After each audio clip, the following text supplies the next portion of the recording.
Dazzle and Sanking 4. Yeah. Yeah. Pepe's been one of those 4s who I think has had a rough last year because the roaming. He's the hardcore roamer 4 position. It's funny because he almost ends up being more of a 5 because he roams so hard that he never gets any items, he never farms. And that's kind of the weakness of him as a player, but the upside of him is that he makes a ton of space, and your cores on his team end up getting super farm because he just makes all these cool moves. Even on Immortals with Dubu, like they both played roamers, and Immortals kind of sucked because they had 2 5s playing roamers. Right, and it's like, but roaming just wasn't good. But now that it is. Well, we don't know if it's. Well, yeah, that's true. That we watched one series, but I don't know. I'm pretty excited. We got a Sand King 4 position. Yeah, so I'm excited for roaming then. Yeah. Let's hop into it. See what we think. I mean, I guess that Armel looks like he's got a build that's set up to head towards that mid lane like you guys were talking about. Tim's up here top with Mr. Gabby, and it looks like it is going to be Cuckoo playing in the bottom lane. Tips are going to come out fast and furious. That's a lot of stunners in that bot lane. They can catch anybody out. They're so bad. All right, Cuckoo's not gonna. This is a very common trend that you see nowadays. Maybe not the Terrorblade mid. That's interesting, but we'll do well to get some more flank. But in any case, like people are running tri lanes for the rune fights, just because that way you're guaranteed to get 2 of them and then literally a kill. It's not like you're not sure. You run from 3 people on the lane. It's basically guaranteed. On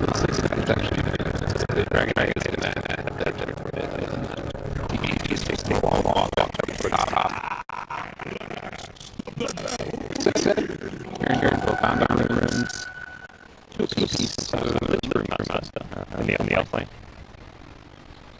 But not like an outplane mouse. It's kind of like I feel like Harry's going to be better in this other lane. I am like no help sign right now. Just take that full on against DK. Go for that double triple ram build. Good game every time. That's here. You got to kind of get like a pretty 1v1 table match before you get eyes on it. And then immediately let's just I gotta come in. That's that shield level 1. Throw it on the ally, but in time ML just sort of needs a job hitting. That does leave 1v1 on the top side here. Gabby versus JT on TV. That's fine with Brew. No matter where he's going to have a big advantage, and even during meta, he's not going to completely destroy him. Look at the top lane, where there's this huge wave. The dire wave. Yeah, it was a little bigger, but I think Brew was like whack a little bit. Yeah, look at this. Every single time this seems to happen, they stay blank wave, like just double wave, and then you die as an offlaner, and you lose so much experience. He's not gonna die. It's interesting how this happens. There's a lot of damage. He's locked up. He will die.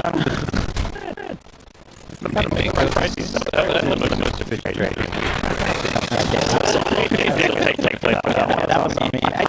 I'm so interested in these double waves. It happens almost every game that I see. It's just huge double wave, pushing in like the wave never static. I mean, I guess there was that change the way they treat more moving. Yeah. They move. Exactly how that would make double wave. Not looks like double wave. Matches are so weird. I love this game, man. I mean, taking what you did with that double wave kind of. One tango. No. Oh, okay. There's a glitch. Yeah. They're there to help him out. They're actually running at a regen, so it's terribly. Yeah. And you managed to do that without meta. You managed to find like an amazing rest straight meta down. And so Shout coming back in the lane with 4 tanks. So it's going to be a little ways before you can get the lane. And then the glitch. Still across the board, there's not like any major lane being one or lost by either team. Yeah. Lane, close, bottom lane, close lane. That's kind of a great thing about knowing that there's something like EK or Magnus on the enemy, they're not really going to pressure lane at all. They're going to do okay. So you can actually just pick more flank, but really it's going to be realistic. Every more game, we're now has levels hold mid, which should be great. That's what the challenge feels like. I gotta start mid, so this Morphling doesn't like back to crush lane. Yeah, you stay mid, and the thing runs out of levels. Yeah, definitely levels. With that ice shield. That hero. With Lich too, such a great combo. Lich and Stroke. Heroes can just make pace.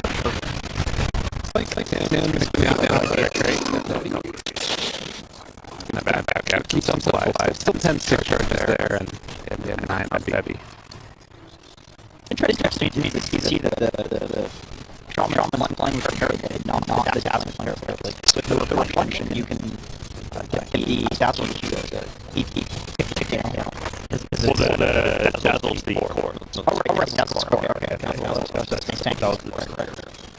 So that, yeah, doesn't matter. Not great. Yeah. I mean, again, it's just, new type of Dota. Sometimes you're in this brewmaster hero that has some budget changes, you think you're strong, and you can survive, and you just have how many times did you play brewmaster? Probably only a couple of them. Yeah. I mean, you see so many other heroes he has to need too. Oh, yeah, I don't make sure. He stays down. Shackles him alive. Float is there. Turn around. Another kill on the other side. End up losing the Dazzle. A couple more hits. Yeah, another flash. Second. They go there. Everybody's dying all over the freaking place. Stop losing your life. Looks like. Oh, that's out. These side lanes are so well. I like the gap. He gets solo kill, and then he keeps the treasure. He doesn't. He does back down. It's just, it's terrible. You have treasure in the lane. You accidentally screw up and give it a kill. Point your heroes in the early game. You need to punish that. It's going to be struggling to level up right now, and the side pull's going on. It's going to be in a tough position for him. You're on top of it, so I think you're kind of okay, especially if that's happening.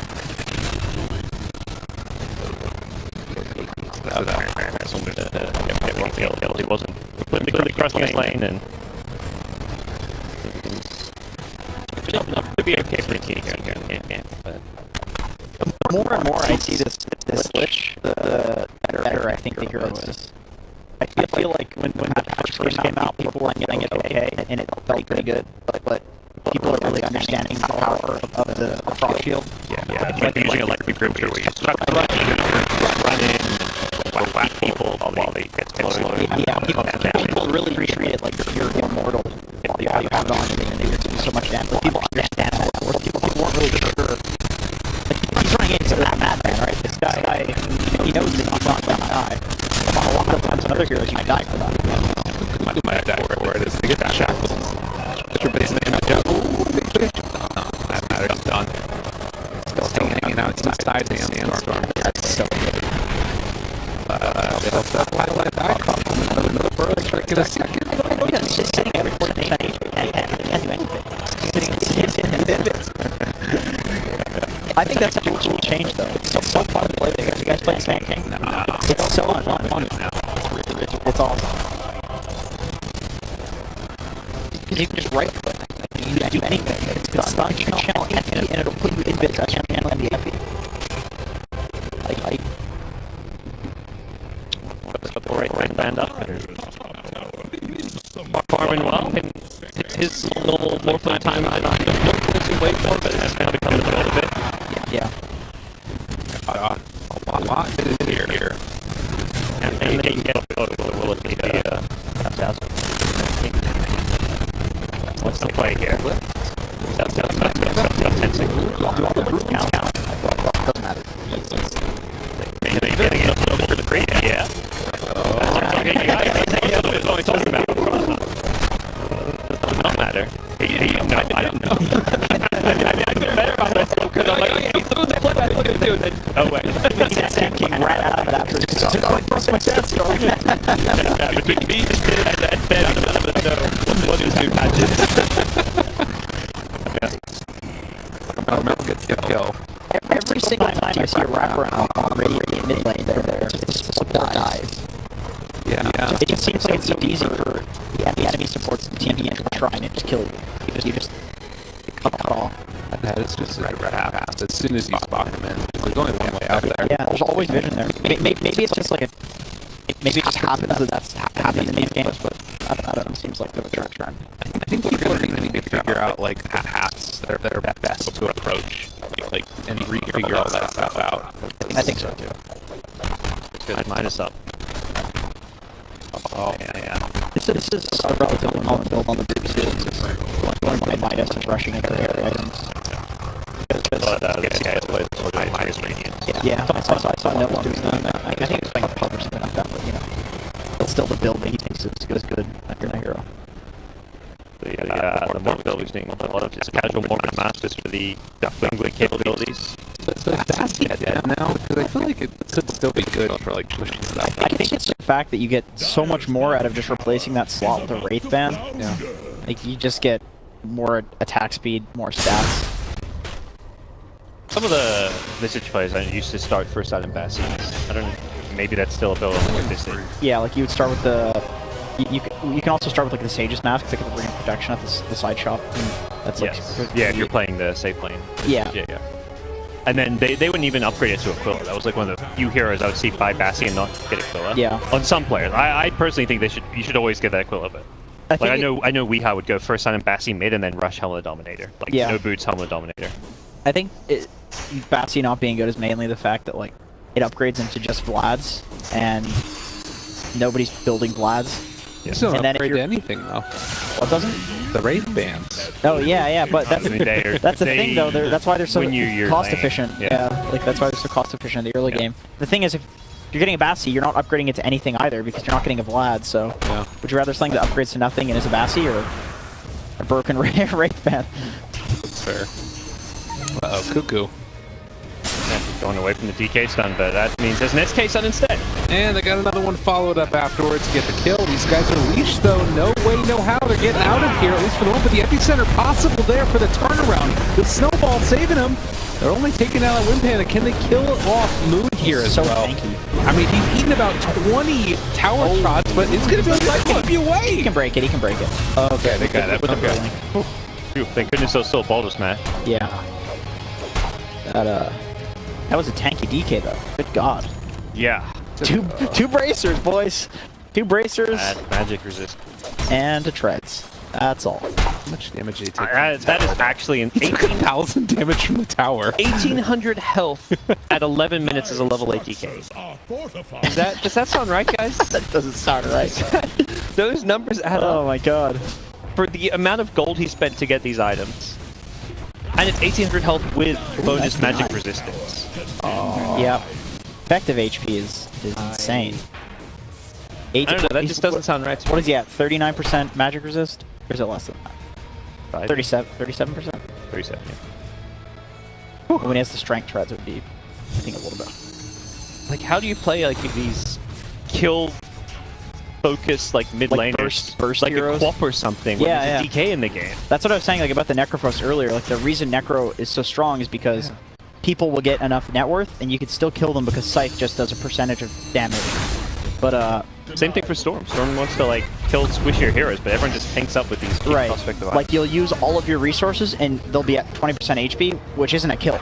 Yeah. They'll just go Shrine. They'll just go Salve. But you see right there, it was the puck where it's still, 3 of these null tallies, but it's not going to be enough. It makes me wonder if that's the type of hero where you need to go like a blink and be more mobile, because tanking up doesn't do enough. Or maybe they'll bracers instead of the null tallies. As silly as that sounds. That was the Dota 1 meta. Everyone built their aces. Yeah. Nulls and Wraith Bands were just garbage in Dota 1. Look at this Roche attempt right here. This is awesome.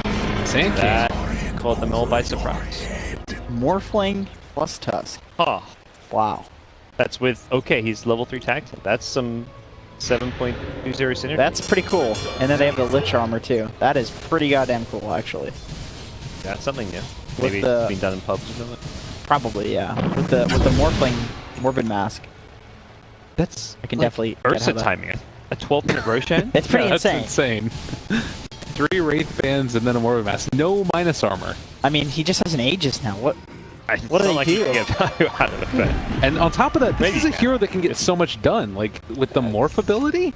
So you can start focusing some tier 1s and stuff. You know, actually, with all the stats that you get from these Wraith Bands and such, Morph seems pretty good.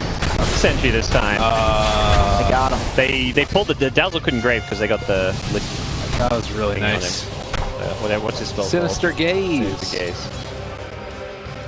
It's like the reverse Stone Gaze. Yeah. So, Forced to walk into it rather than away. yeah, this timing is impossible to deal with. They don't have their, like, frost armor right now, but you look at, like, a Bruce split with an Aegis on Armel, these towers are just going to fall. Yep. DK knows he has to be there to defend it. I mean, even if they can't fight, he still needs to be there if they don't want to just lose. I like that they're not just 5 men in one lane. Like, do this 4-1 split where Puck is pushing out the top lane or Brewmaster. You still got to play the efficiency farming game. Yeah. You're 14 minutes in, you don't 5-man. Every single time I see a team think that they can 5-man, it's just a disaster. They lose way too much on the map, or they lose the 5-man. I definitely... I don't even think you should be a 4 there. Like, have all 3 cores farming somewhere separately and then group up around one of your cores with your... Yeah. Or like... Bait. Yeah, that was a nice bait with the sentry. Or like have your one of your supports sit mid, Buck sit off lane, and then put 2 cores. That's because true. 2 cores is like almost impossible to deal with even 4 heroes, especially with an Aegis. Yeah, and Brewmaster with ultimate is very scary once. Yeah. Well, like the Puck and Brew being together, I think is good. Yeah. And then having the morph down here. And add the Tusk was made while those two were top Tusk. Yeah. It was like this more farming bot, Tusk mid, and then the 2 cores getting kills up. I like the way they're playing this with the morph in like the dead lane because he has the Aegis. They can just get a lot off the map doing this. I think they realize like the push is not happening. Oh, yeah. Quite happy just to farm and then their golden experience lead. One thing with this game though that it's hard to like calculate how this is going to go, I guess, is with this new Dazzle. Like, how good is this hero actually in the late game with cooldown reduction? Is this a core that can actually deal with the Brew, the Brew plus Morph plus Puck? Are there items this guy can get where he is just such a tremendous problem? And even this Brew with Radiance, like that's just, a Radiance for a reflection. Yeah. That's true. TV's not going to be too upset to see this Radiance come out. Maybe because it's this early and Brew is farming incredibly well. But... To go back to that point about like the late game, it seems hard to imagine that even the cooldown reduction is going to make this hero as relevant as the other cores on the Radiant. Yeah, it's true. Game. It's true. I don't know. Maybe it will, but it's just I haven't seen it yet. We'll see. Sheepstick, Necro, Blink. I don't know. It's so hard to say. Yeah. This game feels pretty even still right now, just based on, TNC took this Aegis but aren't completely taking all these towers out of it. Dire's scaling well into the late game. Like, this kind of gold lead right now doesn't feel insane. There is a Midas, it's like, the cost of this Midas is essentially the gold difference between the two teams. Yeah.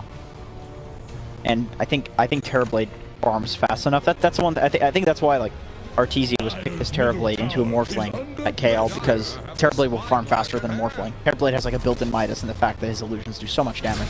So even though it's a Midas, you still have a Terrorblade on the enemy team who's going to be getting a lot of farm, especially with 3 Wraith Bands, Yasha, and Agility Treads. 45 seconds on the Aegis. They start off, but he gets the strength form over. Like Armel will be perfectly fine there. And going in. Get hit by the long duration stun. Switches over into the DK form. Ninja Boogie low. And Painfrost not going to bounce that much further forward. They get the kill. Back out. It's kind of how even with an Aegis, there's just not much they can do. Dire have this great team fight, good initiation, so many stuns that it's hard. I don't really love TNC's draft. Like, the lack of... I mean, they have stuns themselves, but I just don't feel like they can team fight into Mineski's team right now. Puck have a Blink Dagger at this point? He does, right? It's got a bunch of null tallies. The net worth is so deceiving now because you just have all null tallies and boots. The guy has 7,500 net worth almost. Just a blink. Aegis expires. Have the Radiance on Brew. Taken 2 tier 2s, top and mid. haven't seen the Shaman wards just yet. No. Yeah, I mean, it's hard to play this 5-position Shaman when your team's on the back foot. When you're poor and playing from behind the Shaman, you feel so weak. Oh yeah. Any hero that gets on top of you, you just feel like you're dead, or you're just going to drop wards because otherwise, you know, you're not going to use any spells in the team. He has a max hex build too, with super poverty mode. Pilot Eye special. He probably loves the new buy 100 centuries meta. Perfect for Pilot Eye. Tim is going Necrobook too on the Tusk. I guess with the tag team, there's some really good synergy there. There we go. So everyone's get dropped and See ya. Oh my god. Yeah. Cuckoo will farm it. He's just dead. I mean, I think he's just getting, you know, kind of fed up with there just not being anywhere to use Serpent. He's like, I'll get a support kill. In the end, like, that trade doesn't feel that great for Mineski. it doesn't, no. You get a 1-to-1 support, you feed some Serpent golds, and Yeah, they got way more out of that. you pull TNC back, but TNC aren't looking to push high ground. Like, stalling this game out isn't something that TNC care about right now. Not actually 100% sure who wins this in the late game. I think Mineski has the timing with the Terrorblade BKB and the Dragon Knight BKB, where yeah, they're both going, or Terrorblade's going for BKB. Probably BKB, realistically. Yeah, BKB. So they're gonna probably try to take a fight around that. Like, they're gonna group, take Roche, take towers. That's their timing for sure. Yeah, their BKBs are pretty hard for TNC. Absolutely. The thing though is that since Roche got taken so early, it looks like the second one's going to come up before those BKBs Oh yeah, do. the Aegis cheese. So silence there. Can't They're able burrow. to hit. Oh, he can he burrow? I don't know. Time to tell. He jumped in with Gappy, and now Radiant's burn all over the place. Done. We got the Chain Frost Moon trying to open up here on the Cuckoo, but he's going to be able to find any more. Boogie up on the high ground. They find themselves the kill onto the Dazzle. 3 dead. That Radiance is destroying with the Litron. That is so much magic damage with the burn as well from the fire. And it's hard because if even fighting into like a TP, all those illusions just gonna instantly die to all that AoE damage. Yeah. The TP himself can't do much right-click damage because of the mischance coming in, and he's kind of gonna get burned away at.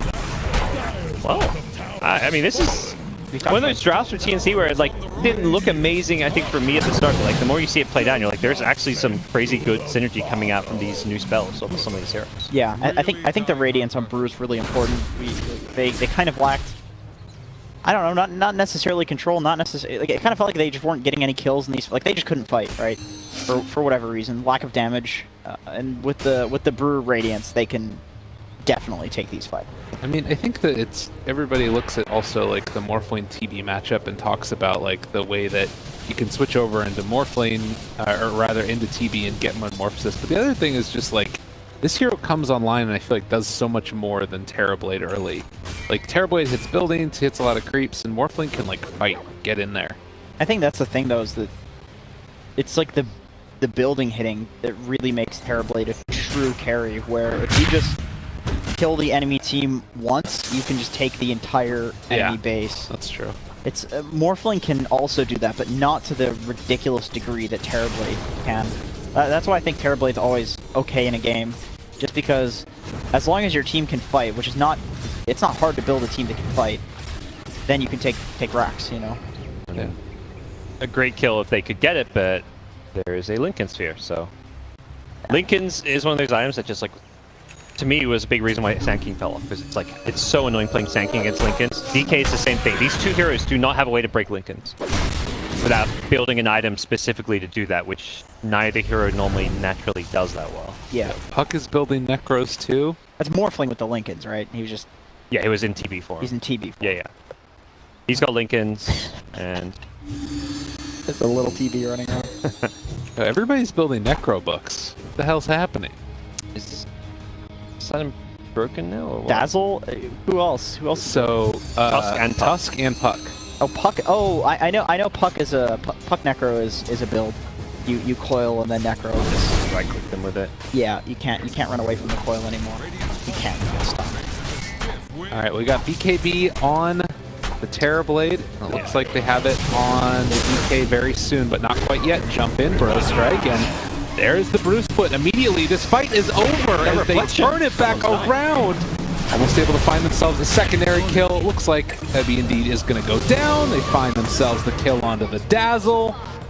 That's These fights look so easy for TNC. It's like they just use a few spells that don't require too much effort, and they just, all right, we won the fight. They kind of just split and then win the fight.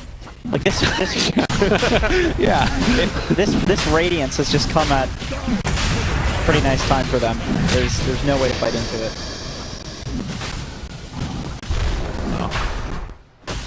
Next, what's do?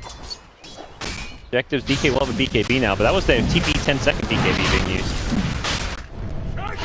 Bottom lane, trying to see if they can chase down Mr. Moon, who is going to get chasing him. Jumped upon. Right?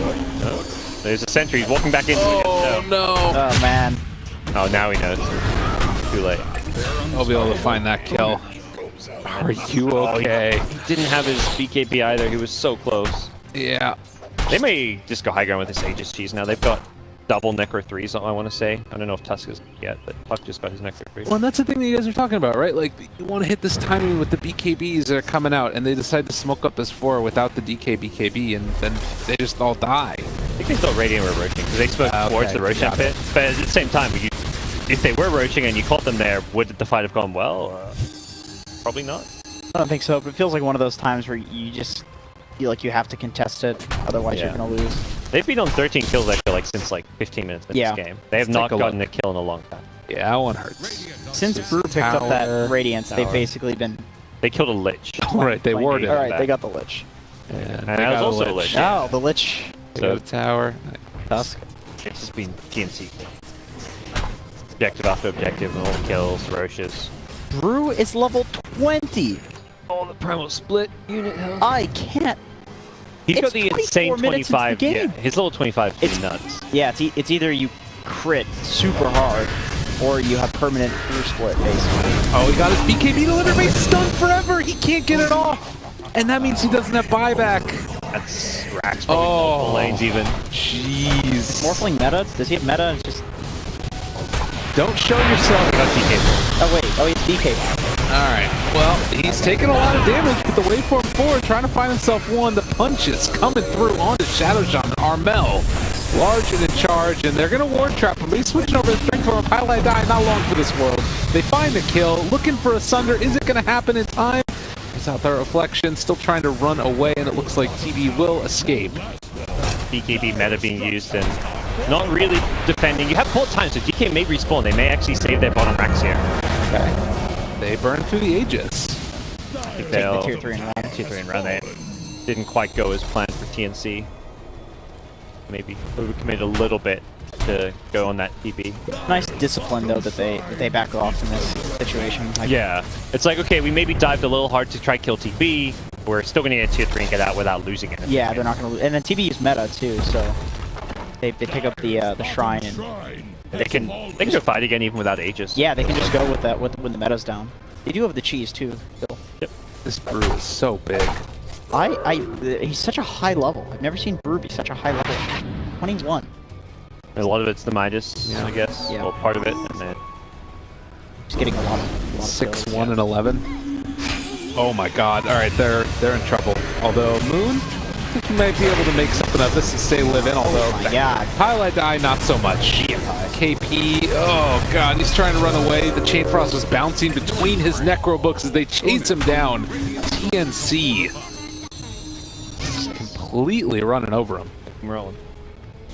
It's like Game 3 TNC from last series, you know? It's Yeah. like, okay, they're woken up now. First few games of the day. Yeah. I mean, they didn't play bad. I think Team 496 were just really good, caught by surprise. I mean, it is legitimately possible that it was early for them. Well, it also is possible if 496 is better than we were expecting. Yeah. That's another way to look at it potentially. They got through a pretty tough one to qualify. You do also figure out a lot in a series when it comes to like a new patch. Probably it's Dota players always say, you know, you learn more from losing than winning. Yeah, They're going to learn a lot from this game. TNC. Are they going to kill off Armel? Doesn't quite look like it. The turnaround, snowball through everybody. Highlight Die is dead. Febby was feared. They're almost finding a kill onto Armel. He's walking away from him though.